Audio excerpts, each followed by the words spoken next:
الحمد لله الذي جعلنا أمة وسطا وأكرمنا بحسن الخلق والتقوى.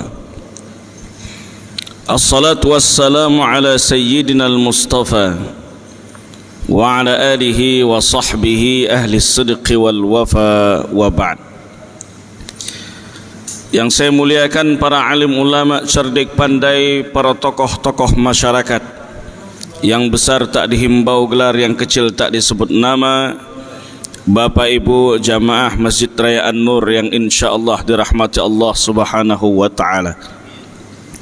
Pada pagi yang berbahagia ini adalah jadwal tetap kajian bersama guru kita Buya Dr. Zulhendri Rais LCMA Hafizahullah. Beliau berhalangan hadir karena ada agenda di Kabun. Oleh sebab itu kami yang insyaallah akan menggantikan sementara, dan kita ingin mengkaji ulang atau melanjutkan kajian kitab Khulasah Nurul Yaqin fi Sirati Sayyidil Mursalin karangan Syekh Ahmad Khudari Bik yang ditalkhis oleh Syekh Umar Abdul Jabbar tentang sirah nabawiyah. Bapak Ibu yang dirahmati Allah Subhanahu wa taala, ketika diumumkan oleh baginda Nabi sallallahu alaihi wasallam dakwah secara terang-terangan untuk bertauhid kepada Allah Subhanahu wa taala, beliau mengumpulkan keluarga-keluarganya, beliau mengumpulkan sahabat-sahabatnya. Wa anzir ashirataka al-aqrabin, wahai Muhammad, kumpulkan keluarga-keluarga terdekatmu, sahabat-sahabatmu, lalu sampaikan kepada mereka tentang dakwah, tentang Islam. Lalu di antara yang kumpul di sana ada Abu Jahal, ada Abu Lahab, yang tak ada tu Abu Janda. Abu Lahab dikumpulkan, lalu ditanya oleh baginda Nabi sallallahu alaihi wasallam, malam tadi aku diwahyukan, lalu aku diangkat menjadi seorang rasul. Apakah kalian percaya dengan itu? Para sahabat percaya. Saddaqnaka ya Rasulullah, kami percaya kepada engkau wahai Rasulullah. Akan tetapi Abu Lahab berkata, alihaza jama'tana, apakah untuk ini saja engkau kumpulkan kami wahai Muhammad? Tabban laka ya Muhammad, celakalah engkau wahai Muhammad. Ketika Abu Lahab mencela baginda Nabi sallallahu alaihi wasallam, maka turun ayat tabbat yada abi lahabi wa tab, maka yang celaka adalah engkau wahai Abu Lahab. Kemudian ketika disampaikan dakwah secara terang-terangan, datang para pemuka kafir Quraisy kepada paman dari baginda Nabi sallallahu alaihi wasallam, Abu Talib. Lalu mereka minta kepada Abu Talib agar keponakannya ini berhenti berdakwah, berhenti menyampaikan risalah Islam. Lalu Abu Talib menyampaikan kepada baginda Nabi sallallahu alaihi wasallam, wahai Muhammad, hentikan perjuangan dakwahmu ini. Aku khawatir nanti akan ada sesuatu yang membahayakan engkau. Aku khawatir nanti para pemuka kafir Quraisy akan menyiksa engkau. Lalu apa jawaban baginda Nabi sallallahu alaihi wasallam? Wallahi ya ammi, wahai ayah, wahai pamanku, law wada'u syamsa fi yamini wal qamara fi yasari ala an atruka hadzal amra ma taraktu. Demi Allah wahai pamanku, kalau seandainya mereka berupaya meletakkan matahari di kananku, qamar, bulan di samping kiriku, untuk kutinggalkan tugas yang amat sangat mulia ini, berdakwah di jalan Allah. Ma taraktu, mustahil aku akan meninggalkan dakwah ini. Demikianlah kekokohan hati baginda Nabi sallallahu alaihi wasallam dalam menyampaikan dakwah kepada umatnya. Sampai 3 kali kafir Quraisy itu datang kepada Abu Talib supaya membujuk keponakannya meninggalkan dakwah untuk membuat orang-orang Quraisy masuk ke dalam Islam. Bapak Ibu yang dirahmati Allah, Nabi itu berdakwah pada fase dakwah di kota Makkah itu 13 tahun. Tapi 13 tahun dalam dakwah beliau, berapa orang yang berislam? Hanya 153 orang yang masuk ke dalam agama Islam. 153 orang ini yang membuat kafir Quraisy kocar kacir. Sebab apa? Sebab di antara yang masuk Islam itu adalah orang-orang hebat. Yang masuk Islam itu adalah orang-orang berpengaruh di kota Makkah Al-Mukarramah. Dulu pada saat turun ayat di kota Makkah, khitabnya masih ya ayyuhan nas. Maka ciri-ciri ayat yang Makkiyah turun sebelum hijrah adalah ya ayyuhan nas, sebab yang bertauhid, yang berislam masih sedikit. Ayat-ayat yang khitabnya ya ayyuhalladzina amanu, hai orang-orang beriman, itu adalah turun ba'dal hijrah, atau ayat-ayat madaniyah, turun setelah hijrahnya baginda Nabi sallallahu alaihi wasallam ke kota Madinah Al-Munawwarah. Maka pada kesempatan kali ini kita akan lanjutkan pada judul Idza'u Quraisyin lirrasul sallallahu alaihi wasallam, siksaan para kafir Quraisy kepada baginda Nabi sallallahu alaihi wasallam. Akhadhat Quraisyun tu'zir rasula wa tastahzi'u bihi. Orang-orang Quraisy ini mulai banyak yang berupaya menyiksa baginda Nabi sallallahu alaihi wasallam dan mengolok-ngolok dakwah baginda Nabi sallallahu alaihi wasallam, khususan idza dhahaba ila shalah, khususnya ketika Rasulullah berangkat ke masjid untuk menunaikan ibadah salat. Ba'da an ra'at istimrarahu fid da'wah wa difa'a ammihi anhu, setelah orang-orang kafir Quraisy ini melihat Rasulullah ini melanjutkan dakwahnya setelah diancam akan dibunuh oleh kafir Quraisy kalau Nabi Muhammad ini masih melanjutkan dakwahnya, menyuruh orang masuk ke dalam agama Islam, dan pembelaan pamannya kepada dia, maka bertambah siksaan mereka kepada Rasulullah.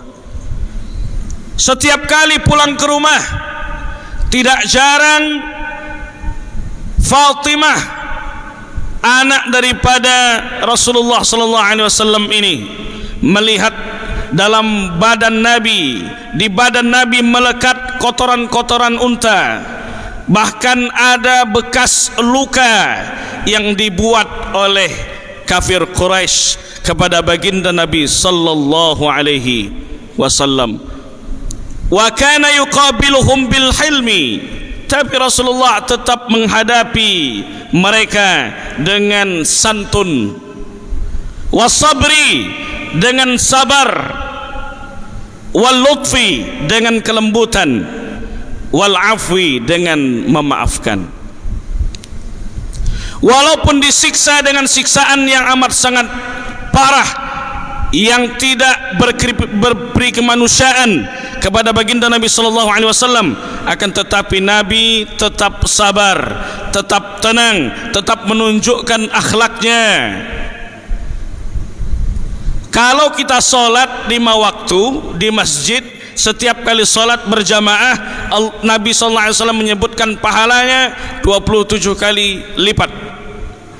Kalau kita melaksanakan atau menunaikan zakat, kemudian kita bersedekah, sedekah itu pahalanya dilipat gandakan. Kemudian disebutkan pula kalau kita membaca Al-Quran, man qara'a harfan fi kitabillah, man qara'a harfan min kitabillah falahu 10 hasanat. Yang baca 1 huruf dari Al-Quran maka baginya 10 kebaikan. Tapi sabar tidak disebutkan nominal balasan pahala bagi orang-orang yang sabar. Innama yuwaffas sabiruna ajrahum bighairi hisab. Sesungguhnya balasan bagi orang-orang yang sabar itu tidak lain adalah tanpa batas. Tidak disebutkan nominalnya. Apa sebab? Karena sabar ini amat sangat sulit untuk dilakukan, kecuali bagi orang-orang yang beriman. Nabi SAW juga membalasnya dengan maaf. Nabi tidak membalasnya dengan sesuatu keburukan pula. Wa kana ashaddahum idza'an lirrasul sallallahu alaihi wasallam Abu Jahlin wa Abu Lahabin wa Uqbah bin Abi Mu'aid wal Walid ibn al-Mughirah. Dan yang paling parah memberikan tekanan, memberikan siksaan, memberikan sikap yang tercela kepada baginda Nabi sallallahu alaihi wasallam, yang pertama adalah Abu Jahlin, bapak bonga, bapak bodoh. Nama aslinya Amru bin Hisham. Sebagian ulama mengatakan Umar bin Hisham. Bahkan Nabi mendoakan, Allahumma a'izzal islama bi umaraini. Ya Allah, tegakkan, agungkan, muliakan Islam dengan 2 Umar.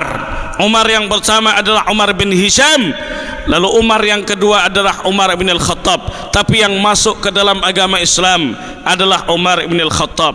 Yang selanjutnya adalah pamannya sendiri Abu Lahab, wa Uqbah bin Mu'aid.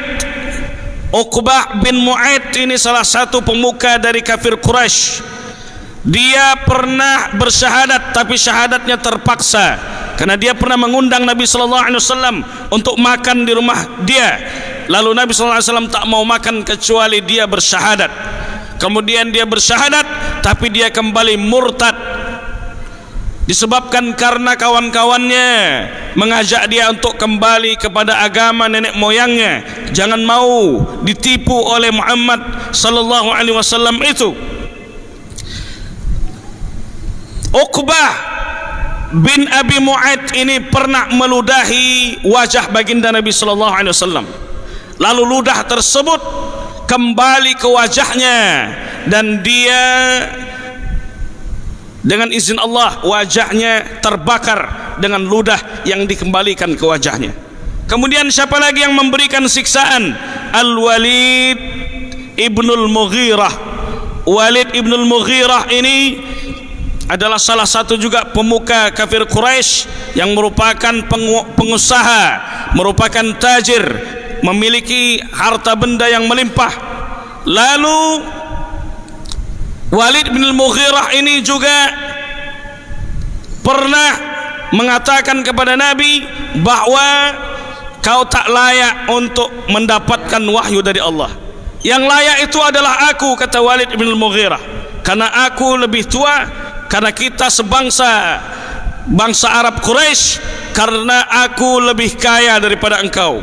Maka dia merasa aku yang lebih layak untuk mendapatkan wahyu dari Allah Subhanahu wa taala untuk membalas apa yang disampaikan oleh Walid ibn al-Mughirah itu, turun ayat yang mengatakan wa iza ja'athum ayatun qala lan nu'mina hatta nu'ta mislama kana utiya Rasulullah. Kami tak akan, ketika diturunkan ayat kepada mereka untuk bertauhid, maka mereka berkata kami tak akan beriman kecuali ayat-ayat itu turun kepada kami.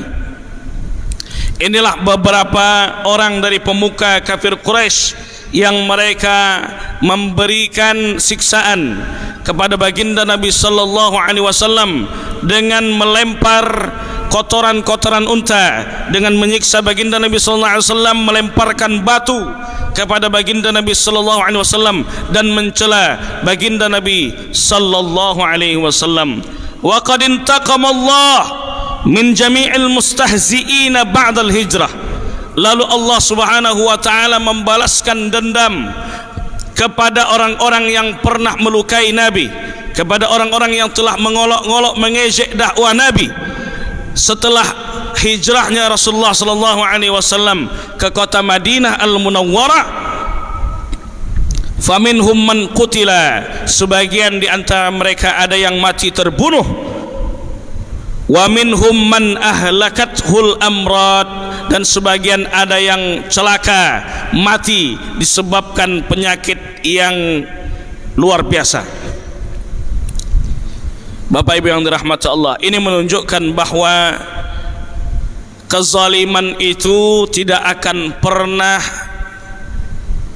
hilang, bahwa orang yang berbuat zalim itu tentu saja akan mendapatkan balasan sesuai dengan apa yang dia lakukan. Maka kata Nabi sallallahu alaihi wasallam dalam hadisnya, man zalama zulima, siapa yang menzalimi orang lain nanti suatu saat dia akan dizalimi. Al jaza'u min jinsil amal, bahwa balasan dari suatu amal perbuatan seseorang. Kalau dia melukai orang lain, maka suatu saat nanti dia akan mendapatkan perlakuan yang serupa. Kalau kita berbuat baik kepada orang, kita menolong orang lain dalam kondisi orang lain susah, maka nanti orang juga akan menolong kita dalam kondisi kita sulit, dalam kondisi kita susah. Maka balasan itu sesuai dengan apa perbuatan yang pernah kita lakukan. Kata Allah dalam Al-Quran, wala tahsabannallaha ghafilan amma ya'malu zalimun, jangan kalian mengira Allah lalai, Allah tidur terhadap apa yang dilakukan oleh orang-orang zalim. Maka perbuatan zalim seorang hamba kepada saudaranya yang lain, nanti perbuatan itu akan kembali kepada dia. Hati-hati dengan doa orang-orang yang terzalimi. Kita ini boleh tak mendoakan orang dengan doa yang buruk? Tak boleh. Tapi ada pengecualian, yaitu bagi orang-orang yang terzalimi. Apa kata Allah di dalam Al-Quran? La yuhibbullahu al-jahra bis-su'i minal qawli illa man zulima. Allah tidak menyukai perkataan buruk keluar dari mulut seorang hamba kecuali perkataan-perkataan dari orang-orang yang terzalimi. Ittaqu da'watal mazlum, hati-hati doa dengan doa orang yang terzalimi. Fa inna laysa bainahu wa bainallahi hijab, karena tak ada hijab perantara antara doanya dengan Allah Subhanahu wa taala. Doa mereka diijabah. Mereka kalau berdoa dengan doa yang buruk diizinkan oleh Allah Subhanahu wa taala. Boleh tak mendoakan dengan doa yang buruk? Nabi pernah mendoakan dengan doa laknat dalam kunutnya. Apa kata baginda Nabi sallallahu alaihi wasallam? Allahumma al'an bani Ri'lan, ya Allah laknatlah bani Ri'lan, wa Zakwan, bani Zakwan, wa Usayyah, dan bani Usayyah, karena pernah membunuh sahabat-sahabatku. Karena Rasulullah sallallahu alaihi wasallam pernah mengutus beberapa sahabat untuk berdakwah, tapi dibunuh oleh kaum-kaum tersebut, maka baginda Nabi sallallahu alaihi wasallam mendoakan dengan doa laknat kepada mereka. Hati-hati Bapak Ibu sekalian dengan doa orang-orang yang terzalimi. Nanti di hari akhir orang-orang yang terzalimi itu akan diizinkan oleh Allah Subhanahu wa taala untuk menuntut kepada orang yang pernah menzalimi, pernah memakan haknya, pernah memukulnya, pernah menfitnah, pernah mengadu domba, maka nanti di hari kiamat akan dituntut di hadapan Allah. Rasulullah jumpa dengan para sahabatnya, lalu Rasulullah sallallahu alaihi wasallam bertanya kepada para sahabatnya, atadruna manil muflis? Wahai sahabat-sahabatku, tahukah kalian siapa itu orang yang bangkrut? Lalu sahabat menjawab, al muflisu fina man la dirhama lahu wala mata'. Ya Rasulullah, orang yang bangkrut dari golongan kami orang yang tidak punya harta benda sama sekali. Lalu baginda Nabi sallallahu alaihi wasallam menegaskan, innal muflisa min ummati man ya'ti yaumal qiyamah bisalatin wa siyamin wa zakatin. Orang yang bangkrut itu datang pada hari kiamat, dia melaporkan membawa pahala salat di hadapan Allah, pahala zakat, pahala puasa, segala amal baik yang pernah dia lakukan dia laporkan di hadapan Allah. Wa ya'ti qad syatama haza, lalu datang orang-orang yang pernah dia caci. Wa qazafa haza, datang orang yang pernah dia fitnah. Wa akala mala haza, datang orang yang pernah dia makan harta bendanya, pernah dia makan tanah walaupun sejengkal, akan menuntut di hadapan Allah. Termasuk orang yang pernah makan bakwan 5 bayar 1, makan selalawak 10 bayar 2. Ini bahaya juga, nanti akan dituntut di hadapan Allah Subhanahu wa ta'ala. Kemudian wadaraba haza, orang yang pernah dia pukul. Wasafaka dama haza, datang juga orang yang pernah dia tumpahkan darahnya. Fayu'ta haza min hasanatihi wa haza min hasanatihi, lalu diambil segala amal baik tadi orang yang melaporkan di hadapan Allah. Ya Allah, memang dia ahli ibadah, tapi dia pernah mencaciku, pernah memakan hakku, maka diberikan semua amal ibadah dia kepada orang yang dia zalimi tadi. Fa in faniyat hasanatu qabla an yuqda alaihi, ketika habis seluruh amalnya, ukhiza min khatayahum faturihat alaihi summa turiha finnar, diambil dosa orang yang dia zalimi, diberikan seluruhnya kepada orang yang menzalimi tadi, maka dia menjadi orang yang bangkrut di hari kiamat. Bapak Ibu yang dirahmati Allah, kalau ada orang yang menfitnah kita, orang yang mencaci maki kita, orang yang pernah memakan hak kita, maka jangan sampai kita mengira Allah lalai akan mereka. Nanti di hari kiamat semua amalnya akan ditransfer kepada kita.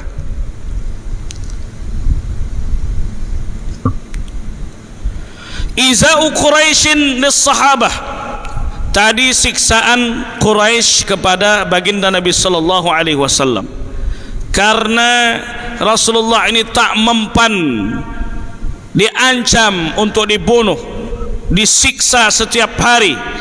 Tak mempan baginda Nabi sallallahu alaihi wasallam ini, tetap saja dia melanjutkan dakwahnya.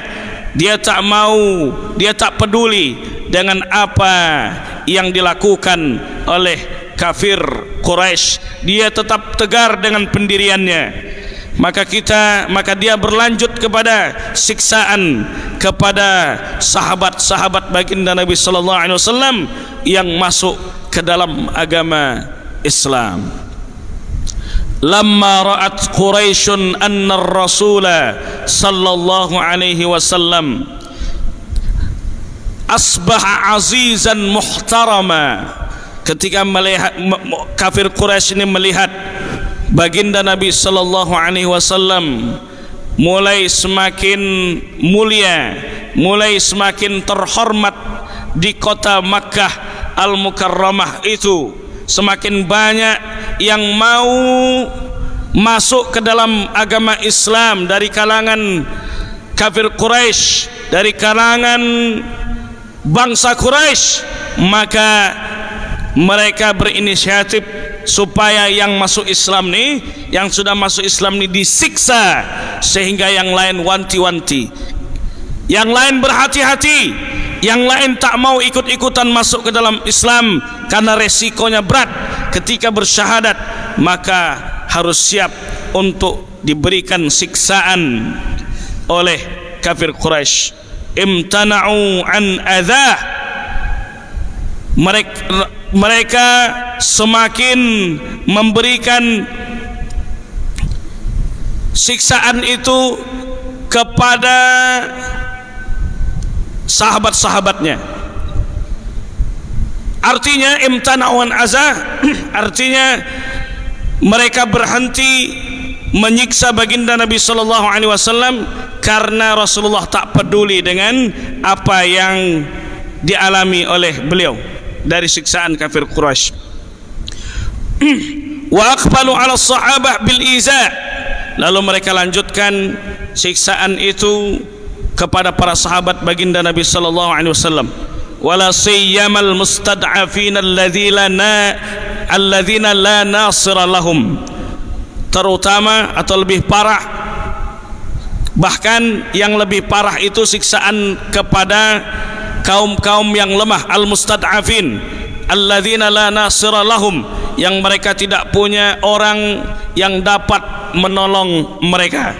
Maka semakin lemah dia, semakin besar, semakin kuat, semakin parah siksaan yang menimpa mereka. Fa akhadhat kullu qabilatin tu'azzibu man aslama minha, lalu setiap kabilah, karena Quraisy ini memiliki beberapa kabilah lagi, beberapa kaum lagi. Ada Bani Adi, ada Bani Makhzum, ada Bani Abdiddar dari Quraisy tersebut. Setiap kabilah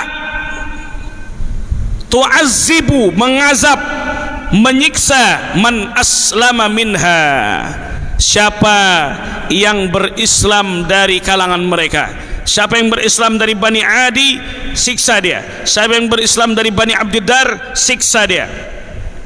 Dengan apa siksaan tersebut? Bil habsi, dipenjarakan. Wad darbi, dengan pukulan.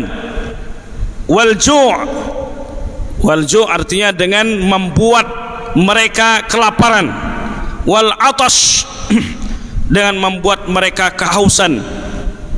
Hatta saral wahidu minhum, sampai di antara mereka la yastati'ul ju', mati disebabkan karena kelaparan. Wala yadri ma yaqulu min syiddatil azab, dan tak tahu apa yang harus mereka lakukan ketika mereka diazab, disiksa oleh kafir Quraisy. Bapak Ibu yang dirahmati Allah Subhanahu wa taala, siksaan kepada kafir Quraisy ini senantiasa bertambah setiap harinya. Ada saja kekejian-kekejian yang dilakukan kafir Quraisy kepada sahabat-sahabat baginda Nabi sallallahu alaihi wasallam. Wa mimman uzzibu Bilalun, dan di antara yang diazab itu ada Bilal bin Abi Rabbah, wa Ammar ibnu Yasir, kemudian Ammar bin Yasir, wa akhuhu, dan saudaranya, wa abuhu, dan bapaknya, wa ummuhu, dan ibunya, wa Khabbab ibnul Arat, dan Khabbab bin Arat juga disiksa oleh kafir Quraisy. Bilal bin Abi Rabbah adalah muazzin baginda Nabi sallallahu alaihi wasallam. Bismillah.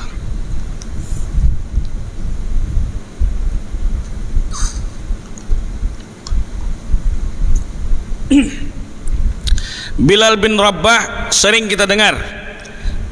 Bilal bin Rabbah adalah muazzin tetap baginda Nabi sallallahu alaihi wasallam. Beliau ini selalu menunggu instruksi Nabi supaya untuk melakukan azan atau iqamah. Wa aqimis salah Wa aqimis shalah itu maksudnya adalah iqamahlah wahai Bilal. Bilal bin Abi Rabah ini berkebangsaan Habasyah. Habasyah itu adalah di Ethiopia. Dia salah satu sahabat yang istimewa. Apa sebab? Ketika Nabi sallallahu alaihi wasallam melaksanakan Isra dan Mi'raj, baginda Nabi sallallahu alaihi wasallam mendengar sesuatu. Yang beliau dengar tidak lain adalah bunyi terompah Bilal bin Abi Rabah ketika beliau mengunjungi, melihat kondisi surga dan neraka. Beliau melihat kondisi surga, ada bunyi terompahnya Bilal, bunyi selop sandalnya Bilal. Lalu Rasulullah sallallahu alaihi wasallam bertanya kepada Bilal, "Ya Bilal, hadithni an bi arja amalin amiltahu fil Islam. Fa inni sami'tu daffana 'alaika baina yadayya fil jannah." Wahai Bilal, beritahu aku tentang amalan yang engkau lakukan dalam Islam ini, sehingga aku mendengar bunyi terompahmu ada di surga Allah Subhanahu wa taala. Artinya Bilal itu sudah dijamin surga oleh Allah Subhanahu wa taala. Lalu apa dijawab oleh Bilal? Tidak ada amalan yang paling baik yang aku lakukan wahai Rasulullah, kecuali setelah berwudu aku salat 2 rakaat, yaitu salat sunnah wudu yang dilakukan oleh Bilal, dan Rasulullah menyetujui itu. Itulah yang disebut dengan hadis takriri, persetujuan baginda Nabi sallallahu alaihi wasallam terhadap amalan sahabat. Maka itu merupakan bagian dari dalil, walaupun Rasulullah sallallahu alaihi wasallam belum pernah melakukan hal tersebut. Termasuk puasa Daud.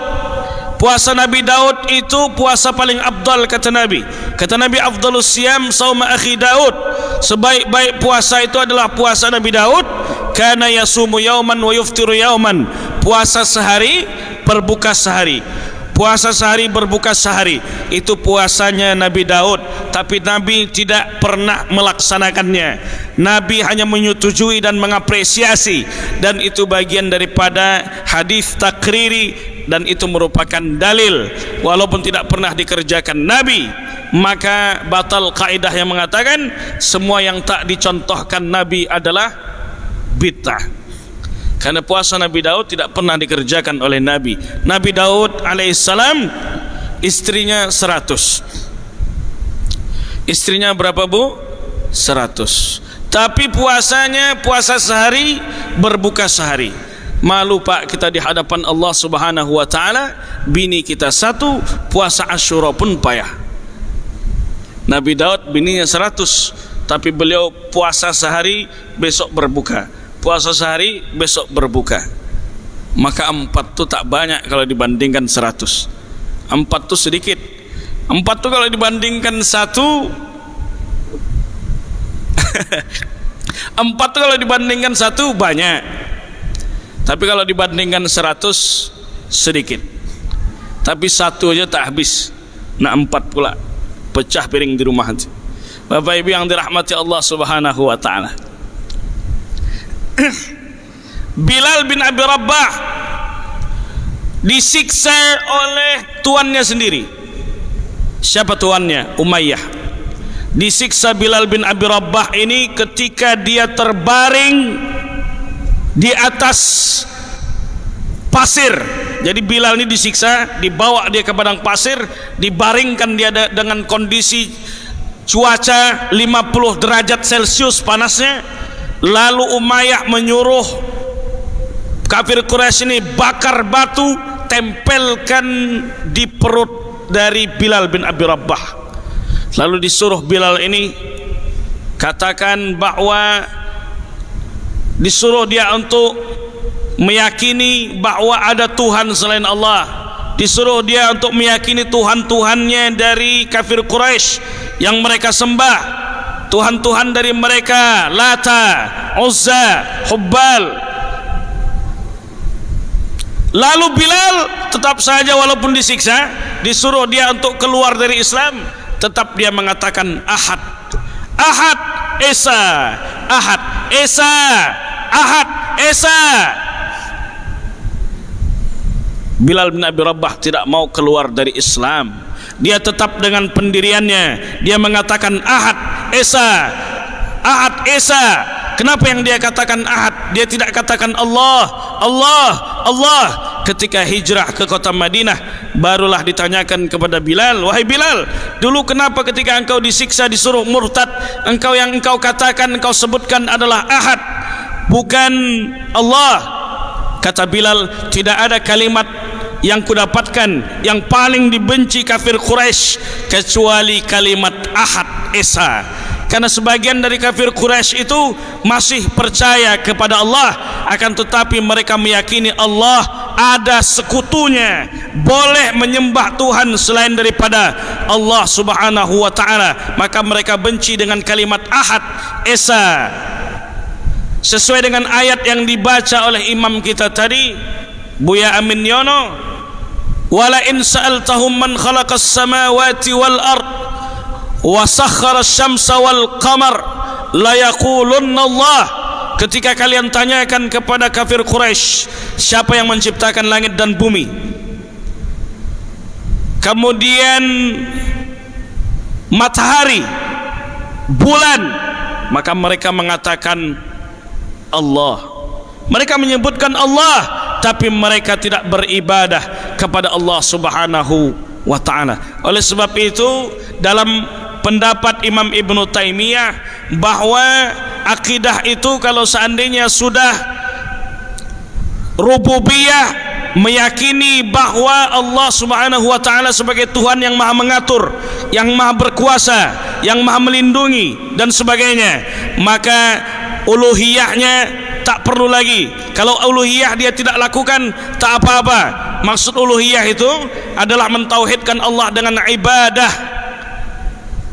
Kemudian asma wa sifat, tiga, trilogi, al-usul as-salasah, al-usul as-salasah, keyakinan orang-orang tetangga sebelah yang meyakini bahwa ada tiga tauhid, rububiyah, uluhiyah, asma wa sifat. Itu keyakinan mereka. Mereka mengatakan, kenapa tauhid Asy'ari ini dibagi menjadi 20 sifat? Sifat mustahil, sifat wajib, kemudian sifat jaiz. Kenapa dibagi-bagi? Siapa, kalau ditanya seperti itu, maka kita jawab, siapa yang membagi? Pernahkah Rasulullah membagi tauhid menjadi tiga? Rububiyah, uluhiyah, asma was sifat. Tapi para ulama tidak menafikan tiga tauhid tersebut. Yang penting dipakai secara sepaket. Uluhiyah, rububiyah, asma wa sifat. Orang kafir Quraisy mereka rububiyah saja, sedangkan uluhiyahnya mereka tak pakai, karena mereka tidak beribadah kepada Allah Subhanahu wa ta'ala. Bilal bin Abi Rabah ini, Bapak Ibu sekalian, ada salah satu kisah yang dikisahkan tentang Bilal ini, bahwa kecintaannya, kerinduannya kepada baginda Nabi sallallahu alaihi wasallam amat sangat hebat. Ketika Rasulullah sudah tiada, dia meninggalkan kota Madinah Al-Munawwarah, tak sanggup lagi menjadi muazzin di Masjid An-Nabawi. Dia berangkat ke Suriah untuk menenangkan hati, menenangkan diri, karena dia sudah merasa kehilangan baginda Nabi sallallahu alaihi wasallam. Dia khawatir kalau seandainya dia masih berada di kota Madinah, apalagi dia mengumandangkan azan di Masjid Nabawi, nanti dia selalu terngiang, teringat, terkenang dengan sosok manusia teladan yang berakhlak mulia, yang Allah puji akhlaknya di dalam Al-Quran. Wa innaka la'ala khuluqin azim, bahwa akhlakmu begitu agung wahai Muhammad, akhlakmu begitu indah wahai Muhammad. Karena Bilal merasa selama ini Rasulullah sallallahu alaihi wasallam telah memberikan contoh dan suri tauladan yang baik, kemudian telah memberikan tunjuk ajar ke dalam Islam, sehingga sahabat-sahabat merasa tenang dalam hidupnya dengan petunjuk-petunjuk yang dibawa oleh Rasulullah sallallahu alaihi wasallam. Akhirnya Bilal tak mau lagi di kota Madinah Al-Munawwarah. Akan tetapi orang-orang membujuk Abu Bakar Siddiq khalifah untuk mendatangkan Bilal ke kota Madinah Al-Munawwarah, karena kami rindu dengan suara azan yang dikumandangkan oleh Bilal bin Abi Rabbah. Lalu Abu Bakar Siddiq mendatangi Bilal, wahai Bilal, orang-orang rindu kepada engkau, pulanglah kembali ke kota Madinah supaya mereka bisa mendengar kembali azan yang dulu pernah dikumandangkan, yang pernah engkau kumandangkan ketika engkau masih menjadi muazzinnya baginda Nabi sallallahu alaihi wasallam. Maka dengan bujukan tersebut Bilal tak sanggup untuk kembali ke kota Madinah. Akan tetapi Bilal bermimpi. Dalam mimpinya dia berjumpa dengan baginda Nabi sallallahu alaihi wasallam. Itu isyarat bahwa Bilal diminta untuk kembali ke kota Madinah Al-Munawwarah, walaupun hanya untuk mengumandangkan azan sekali. Akhirnya Bilal berangkat ke kota Madinah Al-Munawwarah. Sampai di kota Madinah, Bilal bernostalgia di mana tempat dia pernah membersamai baginda Nabi sallallahu alaihi wasallam. Lalu di kota Madinah itu jumpa dua orang pemuda. Pemuda itu tidak lain adalah Hasan dan Husain, dua cucu dari baginda Nabi sallallahu alaihi wasallam, cucu yang paling dicintai oleh Nabi sallallahu alaihi wasallam. Cucu tersebut mengajukan proposal kepada Bilal, wahai Bilal, kami mohon engkau untuk mengumandangkan azan di Masjid Nabawi. Sudah lama kami tidak pernah mendengar suara engkau, wahai Bilal. Karena yang meminta ini adalah cucu kesayangan baginda Nabi sallallahu alaihi wasallam, maka Bilal bin Abi Rabbah tak mungkin untuk menolak permintaan tersebut. Oleh sebab itu Bilal mengumandangkan azan di Masjid Nabawi. Kemudian ketika azan itu dikumandangkan, Allahu Akbar, Allahu Akbar, sontak penduduk Madinah terkejut. Seluruh penduduk Madinah saat itu merasa bahwa baginda Nabi sallallahu alaihi wasallam kembali di hadapan kita. Manusia yang telah banyak memberikan tunjuk ajar tersebut kembali di hadapan kita, seolah Rasulullah sallallahu alaihi wasallam itu ada di tengah-tengah kita. Kemudian Bilal melanjutkan azannya sampai di kalimat setelahnya, asyhadu an la ilaha illallah wa asyhadu anna Muhammadar Rasulullah. Ketika asyhadu anna Muhammadar Rasulullah sampai di kalimat tersebut, Bilal berhenti mengumandangkan azan. Bilal meneteskan air mata, tak sanggup untuk mengumandangkan azan kembali, karena terkenang dengan sosok yang amat sangat mulia yang telah menunjukkan kita dari jalan yang sesat kepada jalan yang benar, kepada jalan yang lurus.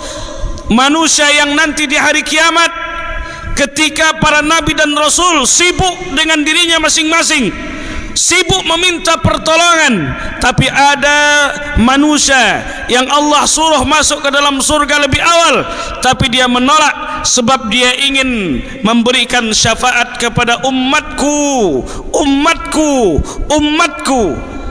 Demikian perhatian baginda Nabi sallallahu alaihi wasallam kepada umatnya. Akan tetapi kita sebagai umat baginda Nabi, kenapa kita masih jarang, masih malas untuk menyampaikan salam kepada baginda Nabi sallallahu alaihi wasallam, untuk bersalawat kepada Rasulullah sallallahu alaihi wasallam? Maka Bilal tak sanggup untuk melanjutkan azan tersebut sebab dia kehilangan, terkenang dengan sosok yang amat sangat mulia, baginda besar Muhammad sallallahu alaihi wasallam. Kata Nabi, al-bakhil, orang yang kikir, orang yang pelit, alladzi dzukirtu indahu wa lam yusalli alayya, yang aku disebut, namaku disebut di tengah-tengah mereka, lalu mereka tidak mau menyampaikan salawat kepadaku. Man shalla alayya salatan sallallahu alaihi biha ashra, siapa yang menyampaikan salawat kepadaku sekali, maka Allah akan bersalawat kepadanya 10 kali. Bapak Ibu yang dirahmati Allah, ada Ammar bin Yasir, ada keluarga Yasir, anaknya, saudaranya, kemudian ibunya, ibu dari Ammar ini disiksa dan disuruh untuk masuk, untuk keluar dari Islam.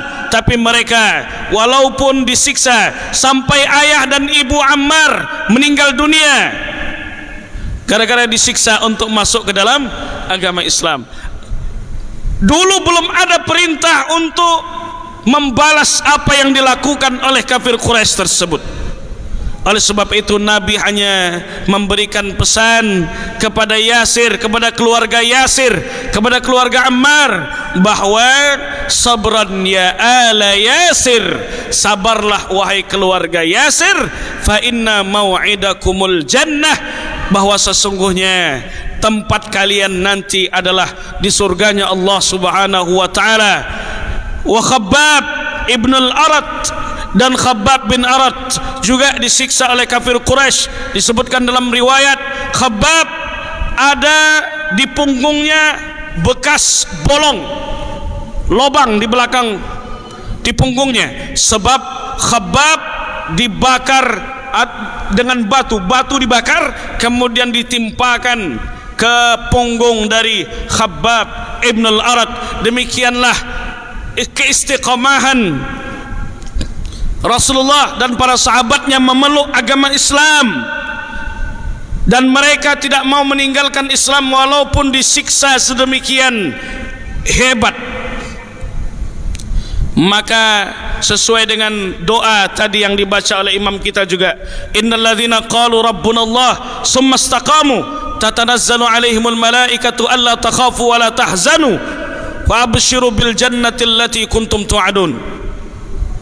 Bahwa bagi orang-orang yang mereka istiqamah mengatakan Allah sebagai Tuhanku, lalu mereka beribadah kepada Allah, akan turun malaikat-malaikat menyampaikan kepada mereka bahwa jangan khawatir, jangan takut, bahwa nanti tempat kalian adalah surganya Allah Subhanahu wa ta'ala. Oleh sebab itu Bapak Ibu sekalian, kita berada di kondisi yang amat sangat tenang, nyaman. Setelah dakwah yang dilakukan oleh baginda Nabi sallallahu alaihi wasallam, kita sudah bisa menikmati majelis-majelis ilmu dalam kondisi tenang. Tak ada lagi yang menyiksa kita untuk murtad meninggalkan agama Allah Subhanahu wa ta'ala. Oleh sebab itu, inilah kesyukuran yang mesti harus kita syukuri dengan mengucapkan alhamdulillah, karena kita hidup dalam kondisi tenang. Tak ada yang membuat kita, menyiksa kita untuk murtad meninggalkan agama Allah. Begitu pula dengan kehebatan, keistiqomahan, kekokohan hati seorang Buya Hamka. Buya Hamka disuruh untuk melegitimasi ucapan selamat Natal, tapi Buya Hamka lebih memilih turun dari MUI, turun dari Ketua Majelis Ulama Indonesia, daripada dia harus menggadaikan akidahnya. Jangan sampai kita menjual akidah kita hanya karena urusan dunia, karena kita khawatir sekarang sudah banyak orang-orang yang mau dimanfaatkan oleh misionaris, bahwa diberi sekian, mau mereka meninggalkan agama, padahal sahabat-sahabat Nabi disiksa sampai ada yang meninggal dunia, sampai mereka ditumpuk dengan batu panas, tak mau mereka meninggalkan agama Allah Subhanahu wa ta'ala. Orang yang istiqamah di jalan Allah walaupun dengan cobaan yang ada, yang membuat kita, yang membawa kita untuk semakin jauh dari agama kita, maka orang yang istiqamah dijanjikan bagi mereka surganya Allah Subhanahu wa ta'ala. Terima kasih atas segala perhatian, mohon maaf atas segala kekurangan. Kalau seandainya ada kesempatan rezeki pertemuan berikutnya, kita akan insyaallah lanjutkan kajian kitab Sirah Nabawiyah Khulasah Nuril Yakin. Terima kasih Bapak Ibu atas segala perhatian, mohon maaf atas segala kekurangan. Al-Fatihah. A'udzubillahi minasyaitonir rajim. Bismillahirrahmanirrahim. Alhamdulillah rabbil alamin arrahmanir rahim maliki yaumiddin. Iyyaka na'budu wa iyyaka nasta'in ihdinas siratal mustaqim. Siratal ladzina an'amta 'alaihim ghairil maghdubi 'alaihim waladdallin. Amin. Amin. A'udzu billahi minasyaitonir rajim. Bismillahirrahmanirrahim. Alhamdulillah rabbil alamin assalatu wassalamu ala asyrafil anbiya'i wal mursalin wa ala alihi wa sahbihi rasulillahi ajma'in. Allahumma ya muqallibal qulub tsabbit qulubana 'alal islam, tsabbit qulubana 'alal iman, tsabbit qulubana 'alal istiqamah.